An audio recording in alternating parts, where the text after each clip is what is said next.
마태복음 21장 18절에서부터 22절입니다. 신약성경 34페이지 마태복음 21장 18절에서 22절까지 우리 같이 한 목소리로 읽겠습니다.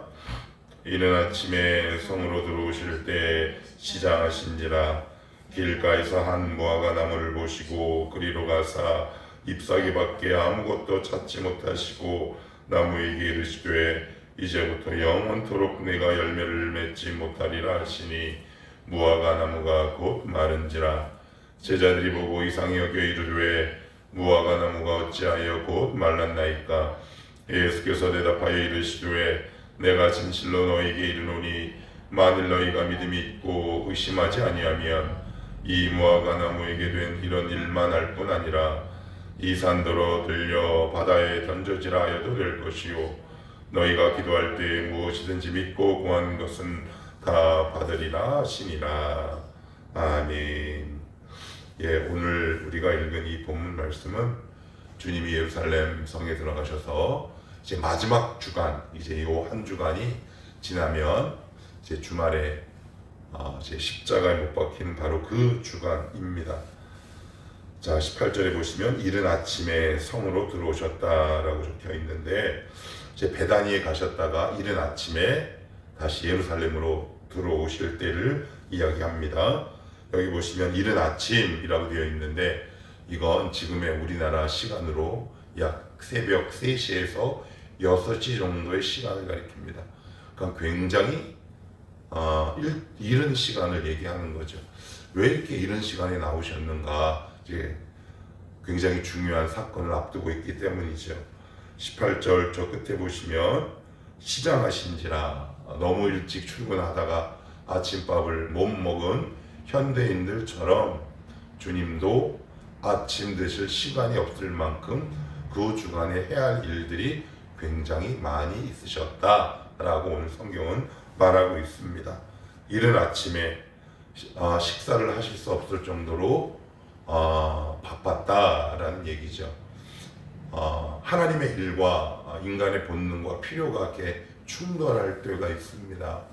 인간의 필요, 본능 굉장히 중요하죠.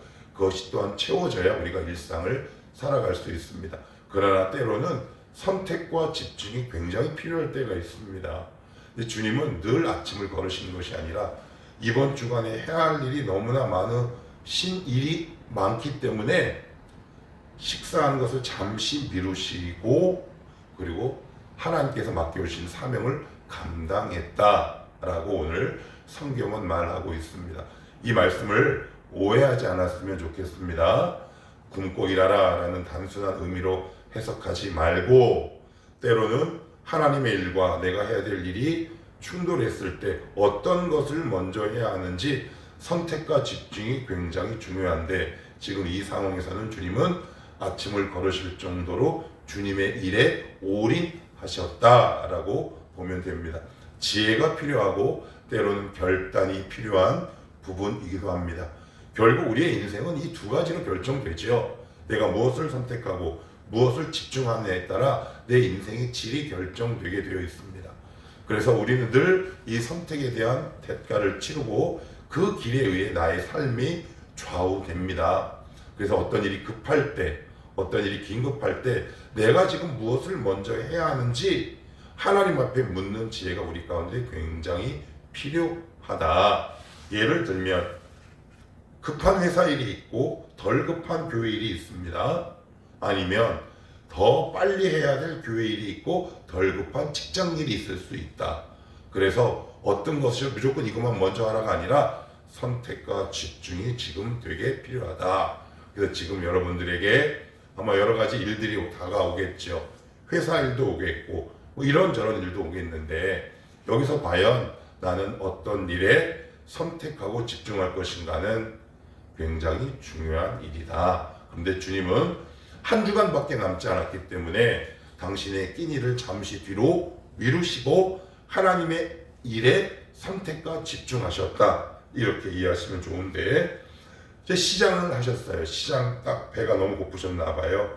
그런데 길가에 한 무화과 여기서 무화과는 1년에 2번 정도 열매를 맺는데 첫 번째 열매는 파기 혹은 파지라는 이 히브리 단어인데 이건 이제 첫 열매라 약간 쌉싸름하고 떫은 맛이 나는 거래요. 그 잎사귀가 나면 그 열매가 보통 맺어 있는 경우가 많고 이제 두 번째는 첫 열매가 지고 나중에 열매 맺는 건데 그건 이제 단 열매라고 하는데 여기는 지금 시기상 첫 번째 나는 열매입니다. 그러니까 이거는 웬만하면 다 나는 열매라고 보시면 되는데 19절 길가에서 한 무화과 나무를 보시고 그리로 가사 잎사귀밖에 아무것도 찾지 못하시고 나무에게 이르시되 이제부터 영원토록 내가 열매를 맺지 못하리라. 이 말씀을 전후 상황 문맥을 이해하지 못하면 창조주 하나님께서 피조물을 그냥 저주하신 하나의 에피소드로 치부할 수밖에 없는데 문맥을 이해하셔야 합니다. 이 앞절에서 성전 청결 정화 사건이 있었어요. 그것과 맞닿아 있는 겁니다. 무슨 의미냐? 그들은 이스라엘 사람들은 종교적 형식은 되게 화려했다는 말이에요. 그러니까 멀리서 보면 야, 저기 되게 대단하다. 그런데 가까이서 보면 신앙의 자세와 태도가 형편없거나 하나님 앞에 순종했던 하나님이 원하시는 열매가 전혀 없음을 보고 그들을 저주하신 내용입니다. 그러니까 우리의 신앙도 이 말씀에 비추어 점검해볼 필요가 있는 거죠. 근데 우리가 더 중요한 건 뭐냐? 시장하신지랍니다. 시장하신지라. 이게 뭘까요? 주님이 필요할 때 열매 맺는 게 중요하죠. 신앙이란 결국 내가 필요할 때 주님을 찾는 것이기도 하지만 주님이 나를 필요로 할 때 주님 앞에 응답하는 하나의 사건이다. 이렇게 보시면 됩니다. 그래서 신앙과 미신의 차이가 뭘까요? 신앙과 미신의 차이가, 미신은 철저하게 내가 필요할 때 누군가를 찾아가지만 신앙은 내가 필요할 때도 주님을 찾지만 주님이 나를 필요로 할 때도 응답하고 반응하는 사건이다 라고 보시면 됩니다. 이게 굉장히 중요한 겁니다. 그러나 대부분은 내가 필요로 할 때만 주님을 찾죠. 근데 이거는 미신 이상 그 이하도 아니다. 우리 주님이 너무 배가 고파서 열매를 딱 요구할 때 하나님, 제 삶이 여기 있습니다. 주님, 저에게 지금 필요한 것이 뭔가요? 라고 그 부르심에 반응하고 응답할 수 있는 사건이다. 우리의 신앙의 모습과 형태는 과연 지금 어느 쪽에 속해 있는가? 주님이 필요로 해서 나를 부르실 때가 있고요. 주님이 나를 필요로 해서 어떤 말씀의 순종을 요구하실 때가 있다. 근데 나는 지금 어느 쪽에 더 가까운가? 내가 필요로 할 때만 주님을 찾는가? 그리고 나면 다시 주님을 멀리 하는가? 이것을 뭐라 그런다고요? 미신이라고 그랬습니다. 그래서 어떤 종교학자는 이렇게 얘기를 하죠. 미신과 신앙은 믿는 신을 내가 변화시키는 것이요, 신앙은 믿는 신 앞에서 내가 변화하는 것이다 라는 말로 통찰을 합니다. 100번 공감할 수밖에 없는 말이다. 그러니 요약하면 내가 주님을 필요로 할 때도 주님을 찾고 주님이 나를 필요로 할 때도 그 믿음의 자리에 있는 것, 이렇게 요약하거나 정리하면 좋겠습니다.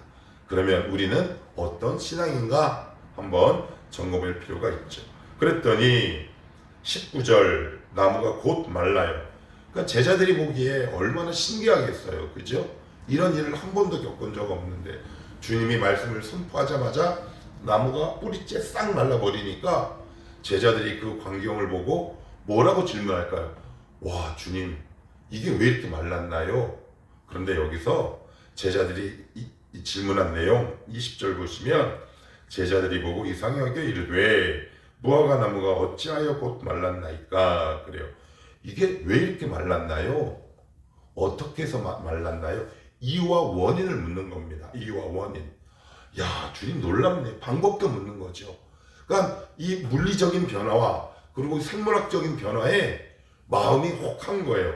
그래서 그 이유와 원인, 이것을 딱 물어보니까 그러면 뭐라고 답을 해야 되겠어요? 아, 이거는 얘네들이 열매 맺지 않아서 그래. 아니면 뿌리가 잘못돼서 그래. 라고 답을 하셔야 되잖아요.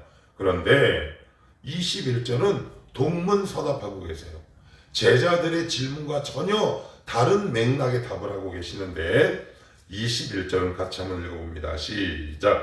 예수께서 대답하여 이르시되 내가 진실로 너희에게 이르노니 만일 너희가 믿음이 있고 의심하지 아니하면 이 무화과 나무에게 된 이런 일만 할 뿐 아니라 이 산더러 들려 바다에 던져지라 하여도 될 것이요. 질문에 대한 답이 아니에요. 이게 무슨 말이야?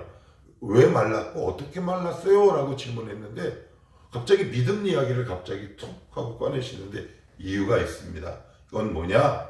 얘들아, 삶을 살다 보면 어떤 이유나 원인이 꼭 알아야 될 때가 있죠. 그런데 그보다 더 중요한 건 뭐냐? 모든 것이 다 이해되어야 하는 것은 아니에요.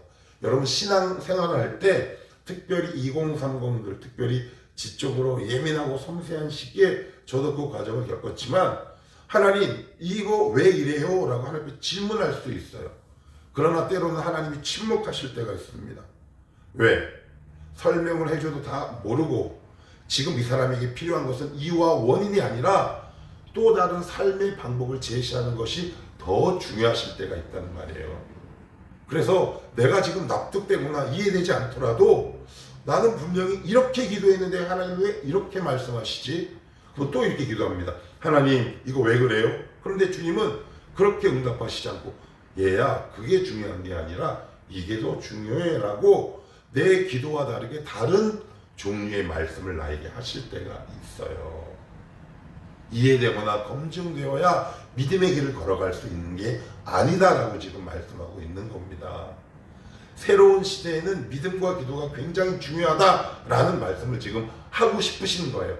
옛날 시대는 다 같다. 그러니 방법과 이유를 묻지 말고 이제 내가 너에게 주는 새로운 방식의 믿음의 길을 걸어가라. 이렇게 지금 말씀하고 있습니다. 믿음은 이해 차원이 아니라 신뢰 차원입니다. 그래서 뭐라고 말씀하시느냐? 22절 같이 한번 읽어봅니다. 시작. 너희가 기도할 때 무엇이든지 믿고 구하는 것은 다 받으리라 하시니라. 아멘. 이게 이제 걸림돌이 되죠. 현실적으로 기도하는 게 다 응답되나요? 저는 응답되지 않은 게 더 많은데요. 그러면 뭔가 둘 중에 하나는 오류가 생긴 거예요. 말씀이 틀렸거나 내가 틀렸거나. 아니에요. 저도 맞고 말씀도 맞아요. 무슨 얘기냐? 기도할 때 하나님께서 응답하시는 방법은 세 가지가 있어요. 첫째, yes. 그 다음에 no. 세 번째, 기다려. 그런데 이 세 개를 다 응답이라고 보는 거예요, 성경은. 왜요? 하나님이 예를 들어서 나 A를 주십시오 라고 했는데 이 A라는 이 상황과 물건이 나에게 이롭지 않다면 하나님은 거절하시는 겁니다. 하나님은 우리의 기도에 어떠한 형식으로든지 반드시 응답하세요. 근데 왜 우리가 응답받지 못했다라고 생각하냐면 no, 안 돼 라는 것을 응답이라고 생각하지 않기 때문에 그래요. 그러면 하나님은 왜 때로는 no, 안 돼 라고 할까요? 그것이 나에게 유익하기 때문에 그렇지. 그래서 기도가 쭉 하다가 딱 중단되는 이유가 왜 그러냐? 내가 원하는 대로 기도가 응답되지 않아서 기도의 기세가 꺾입니다. 그래서 오늘 22절에 중요한 말씀을 하세요. 믿고 구한다. 이게 중요합니다. 믿고 구하는 겁니다. 뭘 믿어요? 여러분의 열심을 믿는 게 아닙니다. 하나님의 성품을 신뢰하는 겁니다. 예를 들면 이런 겁니다. 하나님, 이거 지금 기도했는데 안 됐네요. 그런데 믿음이 어릴 때는 뿔도 나고 기도도 안 합니다. 나 안 할 거야.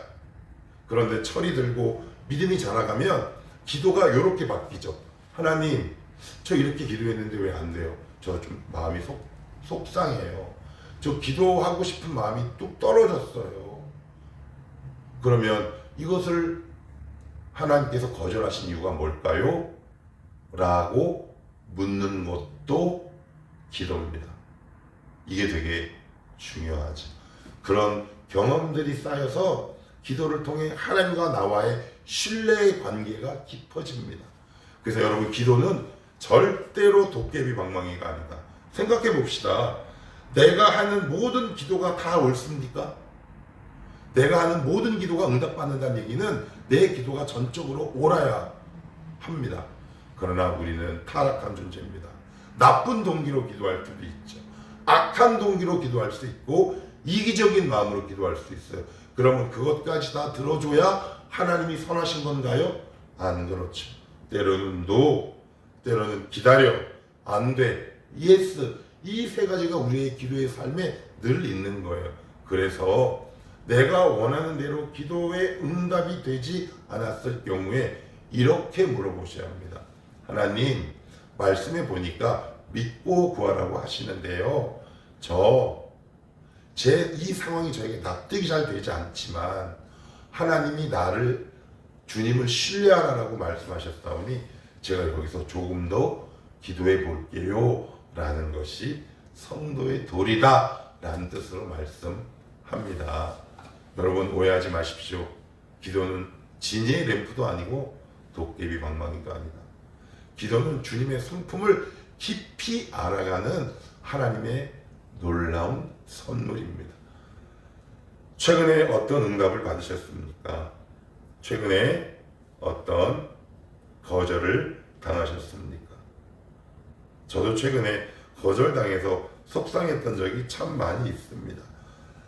저도 목사라고 폼은 잡지만 때로는 기도하기가 좀 더 속된 표현으로 얘기하면 정내미가 뚝 떨어져서 기도하기 싫을 때가 왜 없겠습니까? 그러나 하나님의 거절 속에 무슨 이유가 있겠구나. 이 거절이 나에게 무슨 유익이 있는가. 하나님을 신뢰하기 때문에 기도를 계속 이어갈 수 있는 것이죠.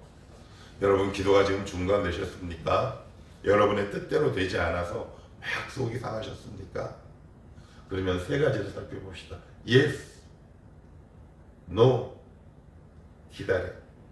기다려 라는 말은 더 기도하라는 뜻이요.